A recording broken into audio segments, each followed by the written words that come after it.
Bakit nga ba ang daming naghihiwalay? Sabi nga ni Kuya Kim, marami daw kasi nag-iisip na love is a feeling when it is actually a choice to stay. 'Di ba? For better or for worse.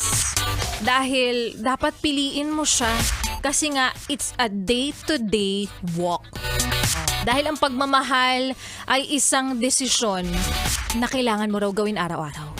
Kaya kung pinipili mong mahalin siya ngayon, dahil ginusto mo hindi dahil siya ay gwapo, siya ay poreless, siya ay matalino, ang slender ng kanyang legs, wow, physical na anyo talaga lahat.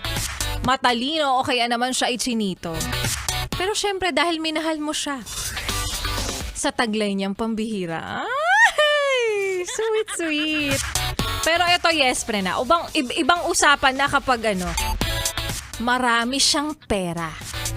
Ako nang